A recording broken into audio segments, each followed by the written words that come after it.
Hello and welcome to the WiEA pod. I'm Clare Hughes, proud to be a WiEA board member. And each week we bring you a refreshing mix of inspiration, insight, honesty and fun as we sit down with amazing voices from our incredible WiEA community. A big thank you, as always, to our partners here at Digital Sparks for making this podcast possible. If you're enjoying the conversations, please spread the word, share with your friends, post on your socials and let us know what you want to hear from us next time and who would like to have in the WiEA hot seat. Right, so let's dive in and see who's in the WiEA pod this week.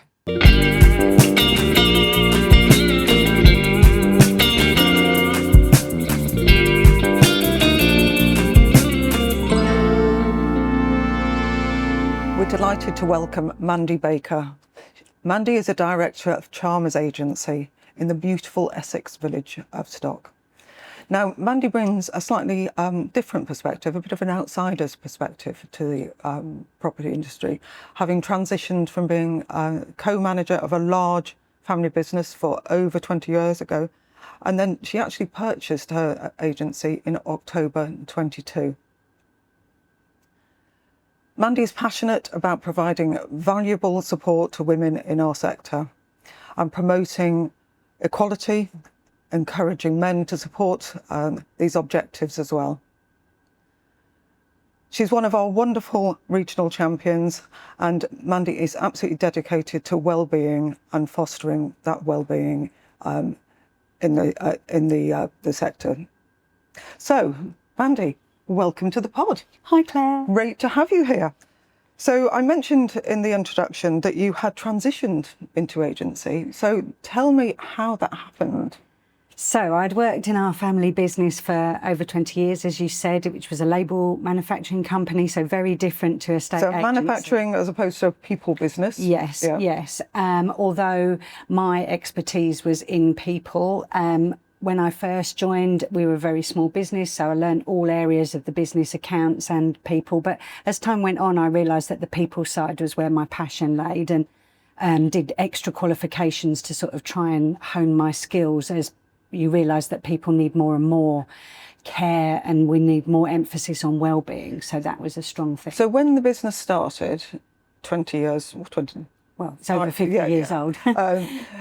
So you came, how big was it then? Was it so about 25 people? Right, and it grew to... Yes, and it was about 100 when I left. Okay, and you were in charge of HR, you were the... Yes. More in the days where HR was a bit more touchy-feely than it is now, not quite as bureaucratic as it is now, and it was much more... I saw myself more as like the company mum, that, you know, sometimes you have to give a hug and sometimes you have to give a telling off, but it was more intuitive HR, I think. So... that was a big company. I know you've told me in the past what the turnover was. You know, it's a big company. And to transition from that into buying your own agency, how did that come about? So my husband and I separated. So you ran the business with your husband? Yes, I mean it is. Steve is a label expert, so there's no taking away from that. Whereas, so very much a supporting role as far as people and stuff like that's concerned. Labels was his thing, the people were my thing. And obviously grew the business. And when we separated, my sons went into the business and I came out. So they took over some of the roles that I did and many more.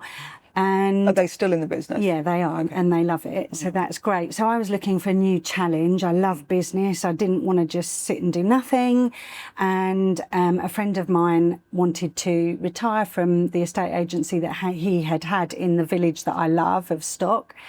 And he said, did I want to take it on? And I was absolutely. I mean, little did I know what was coming, because October 22 probably wasn't the best time to take over an agency. We'll come to that in a minute. But I knew I loved the village. I knew that I loved property, and it just looked like I'd loved his business. I knew of his. I'd bought my house through him. Right. And you'd had a good experience. Yes, right. Yes, and a very personal experience, because it had taken us a long time to find our property that we wanted, our sort of home, and so I know that journey. So everyone who comes through my door now, I know their journey, that they fall in love with the village and they want to move there. So I very much can relate to people. It is a lovely village. It is a lovely It's very village. pretty. And your office is particularly pretty. It is pretty. I'm completely biased, obviously. Surely not, surely not. So you bought an existing business Yep. and you rebranded. Yeah, yeah, which people had a few things Tell to me say how you about did that. because that's an unusual thing. Well, I thought it was a brilliant PR opportunity to rebrand, and I'd always had a dream of using my father's middle name as a business. So Chalmers is his middle name, and my dad was a very successful businessman in his own right, had a film processing machine manufacturing company, so I come from manufacturing, and he was all about building relationships. He had a very strong truth and integrity value to him, and I wanted to emulate that.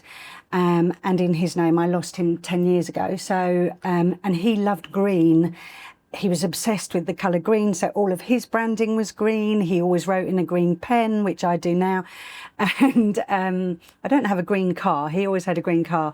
But I just wanted to honour his memory. And, that memory alive. because he was a very good businessman. You know, he was brilliant with relationships, but didn't suffer fools either. So I wanted to emulate that relationship building business. So do you think it's from him that you get that sort of entrepreneurial spirit? I'd like to think so. Yeah, yeah. But it's done with a smile on your face, or you know, always. I love it. Every time. Okay, so you launched in October 22. Yeah. About the same time Liz Truss came into the government, so that was quite tricky. So tell me how that went.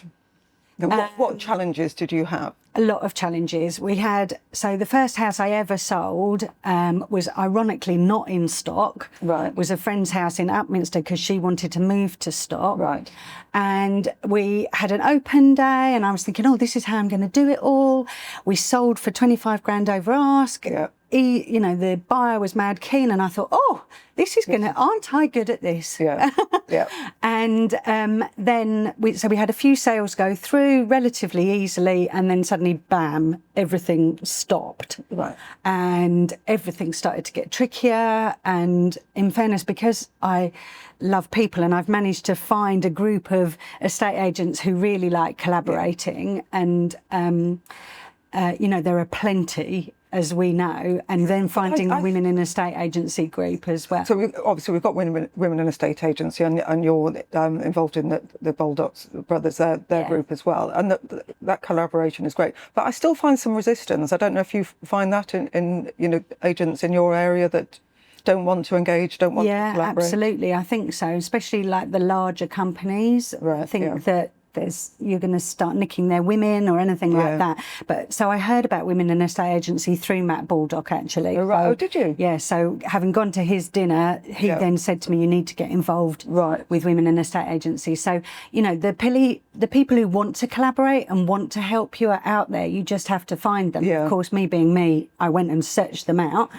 I mean, you would. And I really needed that support. You know, Matt will vouch for that. I really needed the support because it was difficult. What was the learning curve like? Massive. You know, having gone from the first 5 minutes of thinking, oh, this is all going to be, you know, how difficult. So you rode that wave, the post-COVID, and then it went into a much more challenging market. Realising how competitive agency is, you know, you're continually pitted against your competition with clients when you go to market appraisal meetings. You know, there's a sort of mention of competition, and then you know what the competition's doing. It doesn't always feel like the most collaborative industry, but to me it is now, because I've found the people that I need. I've found my tribe within the industry. Yeah, I like that. And it is finding your tribe that will help you grow as a person, as a business owner, or an agency. I know you're used to owning a business, but you know, you've obviously... I think everything in life is better if you meet up with people and everyone says, no, it isn't easy. Yeah, no, we're having hard times as well. You know, on social media, people don't put out there that they're having a hard time, but they do in our group, though. No, they do in the Women in Estate Agency. Yes. If they've had a shit day, they tell us they've had a Yeah, and that just naturally makes you feel better. Not that you don't want everybody else having a hard time as well, but you just think, okay, it's not me. I've just got to keep plugging on, you know, and being in an industry that's very affected by the economy, you know, that's different for me as well. Yeah. So that was a learning curve. And obviously you're heavily involved in the village anyhow. Do you think that's helped with growing your business and growing awareness that you've taken over and, you know, you're running it in a slightly different way? Yes, and you definitely have. We have an older clientele who would always just go to the agent in the village. You know, they like physically coming in to see us. They like paper.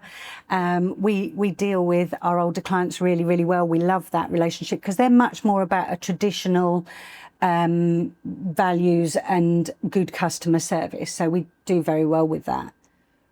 But they're still, a lot of them are still tech savvy, but they're just like, oh, absolutely. It's the best of both worlds. Yes, yeah. I remember when we launched Street, because I invested in Street quite early on, because I thought the other CRM systems that I saw were pretty awful, or the one that my predecessor had was awful. Don't mention that. No. And so invested in Street quite early on, and the first client to reply to one of our Street notifications was our 86-year-old client. So really? We thought, oh, that's good. And what, that was a letter? It was a notification, and she replied by text to us. Oh, really? Yeah. Right. Yeah. She managed to log on to her Street account and done everything. So we thought, well, this is good. And it's still going well? Yeah. Good. Yeah. So you are, as I said before, one of our regional champions. Tell us a little bit about that role and what it means to you. So, again, I kind of fell into the first ever Women in Estate Agency conference because Matt Baldock had told me to get involved. Did you come to the first one? Yeah. But I didn't realise it was the first one until everyone started saying about that. Yeah. And I was thinking, and I was just blown away, one, by the content of the conference, but also by the other fellow delegates that were there, because in this age we hear so much about anxiety and lack of confidence, especially in young women. And in the room there was such confidence and such a feeling of togetherness and being in a tribe, and the conference very much promoted that, and the content was different. The content was really different.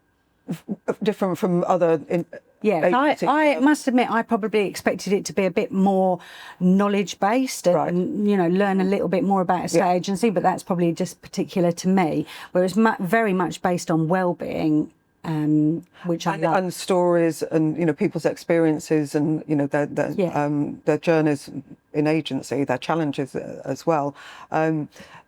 It's it is a different conference. It doesn't have the sort of educational pieces that people might expect at a conference, but other conferences do that very well. So you know, absolutely. It's not something. Having so by the time I finished at Baker's, my job role, I'd named myself Chief Happiness Officer because I thought, well, if Google have got one, then we can have one. But really, it was just me making it up. But it sort of encompassed the whole of wellbeing. So go into a estate agency, get bogged down with just trying to run the business. But now I realise that actually my wellbeing passion is the best thing that I could have, both for clients and also being part of Women in the Estate Agency, because that's kind of like, I feel, my role within the champion. So, but as a champion, obviously you're representing Essex, I suppose, so members can go to you for support or ask advice. But you also run a wellness group as well for the whole of our group. Yeah, so Emma Redley and I do a monthly Zoom call, and it literally is, we try to keep it to half an hour, 45 minutes. We're not trying to eat into anyone's day because we know how busy everybody is. But it is literally just like having a quick lunchtime chat with a friend. And it's just really invaluable, I think, and I think it will grow. And you definitely just sometimes need that check-in. And again, it very much is about us all, like, we know how it feels. You know, the best help you can ever get is someone who's living the same experience as you. And that goes again through all things that happen in life. You know, you cannot replace somebody who's lived the same experience as you. So when somebody comes onto the call and they've had a hideous week and, you know, they've got clients shouting at them and blah, blah, blah, it just makes you feel better for other people saying, yeah, I know what it feels like. It's that kind of problem shared is problem halved. Absolutely. And that's Wellness Wednesday. Yes. And that runs monthly, the first Wednesday at 1 o'clock. It's the first Wednesday. Yeah, and it literally is half an hour. Bring your sandwiches along. I can't always get some, but I know I've been to some, and they're just great. And it's a bit of a and we share podcast suggestions, books. You know, it's very informal. You know, we'll go whichever way we need to go. Sometimes it goes deep, sometimes it stays light. You know. So that's where I first heard of the Let Them theory, the book. So got that, and it just I listened to it actually, and just instantly thought, let them. Well, it's quite simple, really. Yeah, books and podcasts can change lives. You know, they absolutely can. One sentence can change your whole concept of life. So. You're a great reader as well. I know. I love reading and listening to podcasts. I know, and sharing that knowledge with everybody. Yeah, well, yes, you know, I think there is a danger sometimes. So, well, I've listened to that, I've read that, and don't do anything with it. But if you're actually, you know, analysing what it is you've and what you've understood that, and then sharing it or doing something, take action. And I sort of think, you know, you can pay lots of money for training courses and stuff like that, but books contain people's best work. So Mel Robbins will put her best work into her books, and you know, they're relatively cheap. You can listen to them while you're walking the dog. You know, it's a brilliant resource that's relatively low cost, and it can change your whole way of thinking. Coming back to what you were saying earlier about collaboration, I know it's important to you. You collaborate, as we've already said, but what impact does that have on your business, and how do you think, as an industry, how can we, I don't know, encourage others to do the same? Well, I think having women in the estate agent behind me as well, I can go in with oh, I'm champion. But I remember the first couple of weeks of being in agency, I was in the next door town and there's an estate agents on the high street, and I thought, oh, I'll go in and say hello, because surely everyone's as friendly as they are in manufacturing. And I go in and say hello, and you can see on their faces a look of horror of, like, goodness me, what's she up to? You know, what is she trying? Is she trying to steal one of our houses? And all the rest of it. Anyway, I've won them round eventually with my wily charms, and they don't really like collaborating, but they're really nice guys, and they now say, you're literally the only other estate agent we like.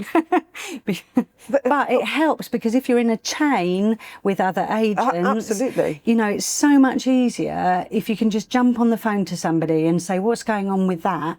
And it just breaks down barriers. It makes everybody's working day easier. It's just easier. Well, it's just more pleasant. If you're putting up barriers, it's just, it's not fun. And I think when you said at the beginning about me having an outsider's perspective, I think this is a really hard industry. It's really hard. It's really hard to keep your clients happy. They're going through a massively stressful process. You know, it's emotional and financial. And the more help we can give them, the better. And it's really hard not to get stressed by it yourself. So if we have a network of agents in the area that you know, and you can just jump on the phone to, you know, I jumped on the phone to the guys the other day and said, can you just tell me how much you got on the offer for that thing? I don't have to wait for land registry. We can talk about things openly, and it just makes the service we give better. You know, as long as we can give a better service to our clients. You see, sometimes I think as an industry, we're not focused on the client. No. We're focused on the transaction. So if we collaborated it more, I think the client, it's a better outcome for the client. So, you know, I'd love to collaborate, but it doesn't always work. Certainly for me personally, local agents, not that keen. You know, I don't know what they think I'm going to do. I'm not much competition for them. But you know, you're central to your village. That's quite a statement. Yeah, I mean, don't get me wrong. I don't really like them all coming on my turf, but hey ho. If they're going to. So my theory is that the more they know me, they're not going to stop getting a house on my turf. You know, like they all love my village. They'd like more of it. I'm not going to stop them doing that. They're business people. They're going to do that. But I feel like if they know and like me, then, you know, there is strategy in everything I do. Then hopefully they wouldn't do anything that oversteps the mark. You know, I still think it's better. I think there's enough business for all of us, and I think if we work together, it's better for the client and for ultimately our reputation as agents. And I feel really strongly about that we have to improve, and I think women can do that massively well, improve the reputation of estate agents and for it to become a really respected industry, because it's hard work, it's a massive financial transaction, and we're here, the good people are here to help you save a large amount of money or make more money on your property, which means educating, because people move house, you know, once every 10, 20 years, maybe. So they're not going to know the nuances of the transaction. So if we've won their trust and they listen to us and take our advice, that's much better. If we're friends and colleagues with the other agents in the chain, then the process is going to be better.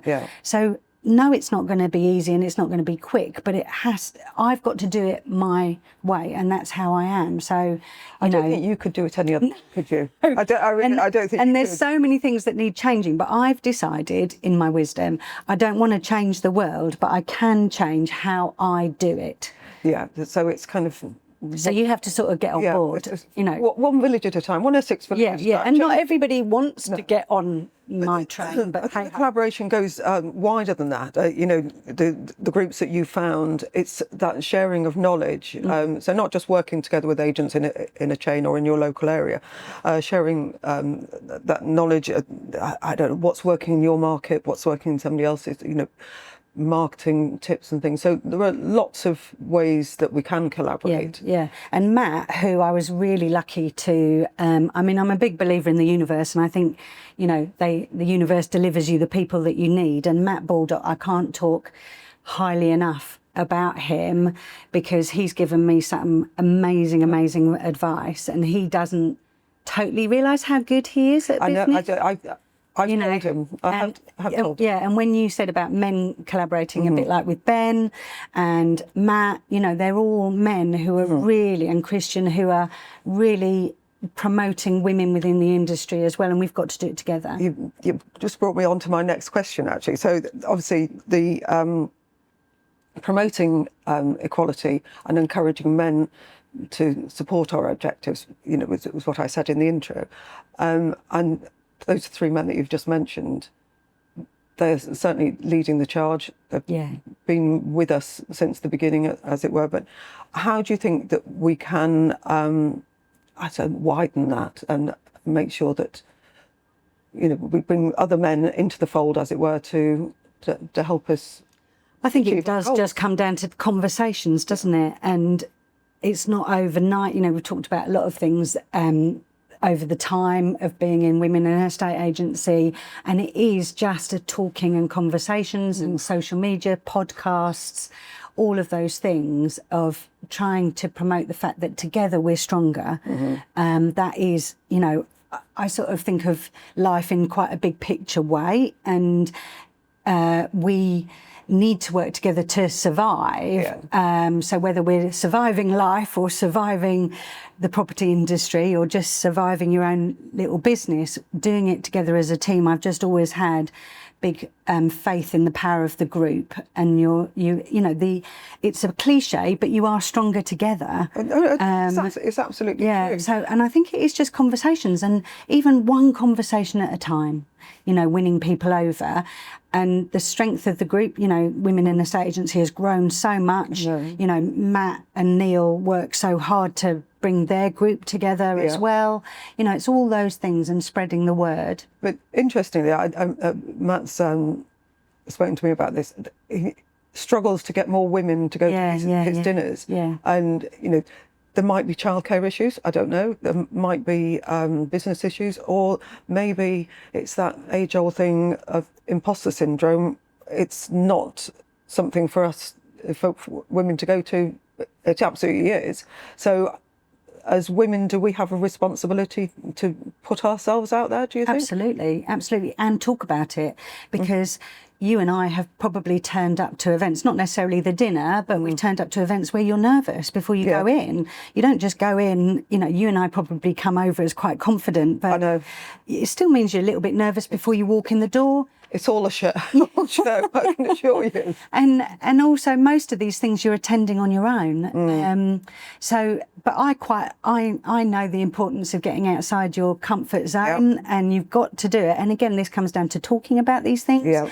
That if you get out of your comfort zone, you become braver and braver and braver, and before you know it, you're doing more and more things.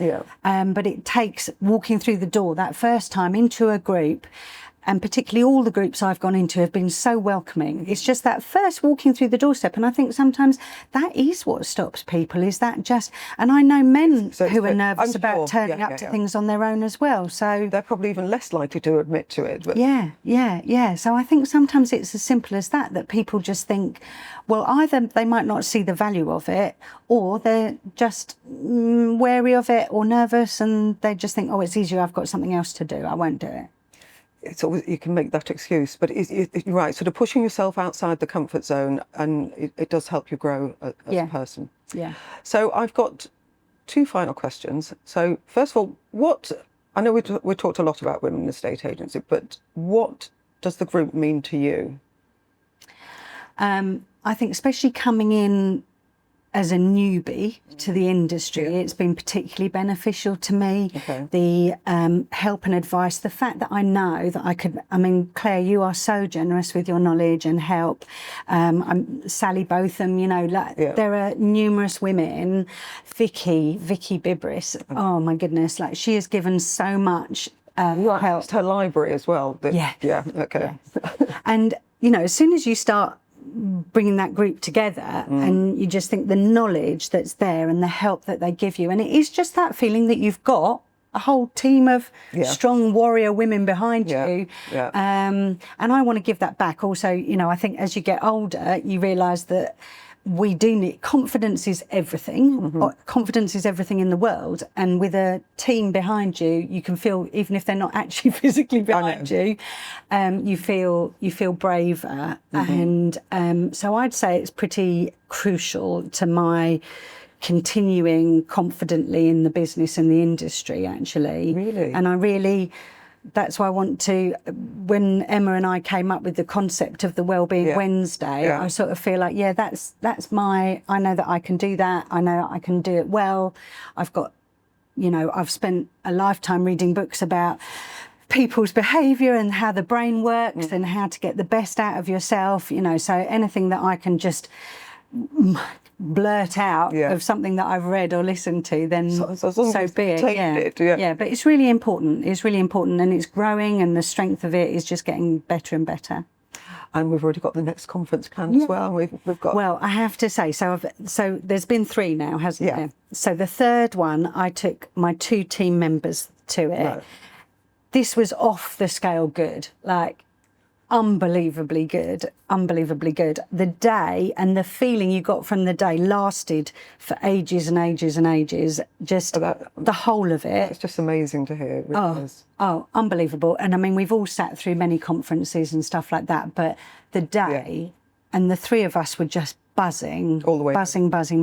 You know, it's got everything. So you're booked for it, or you will be booked? Oh, goodness me. Tickets on sale very soon. But I'd like to bring people who aren't in the tea industry, to be honest. But do you know what? I mean, there's no reason why, because it's, you know, some of it is just personal stories, some of it's industry related, but they're life stories, aren't they? And, you know, people's experience in the industry. But we've got a slightly different topic for next year, which you will know about. Exciting. Fairly soon. So one last question. You've been a brilliant guest today, but who would you like to see in that hot seat in future? Oh no, that's putting me on the spot. Can be anybody. Could be male or female. Male or female. Has Matt been then? No, he hasn't. Oh well, I think you should have Matt on 100%. Or maybe we have both of them. I don't know. Yes, Matt and Neil. Yeah. Okay. Amazing. Mandy, thank you so much for being our guest today. Oh, it's been a pleasure. Thank you.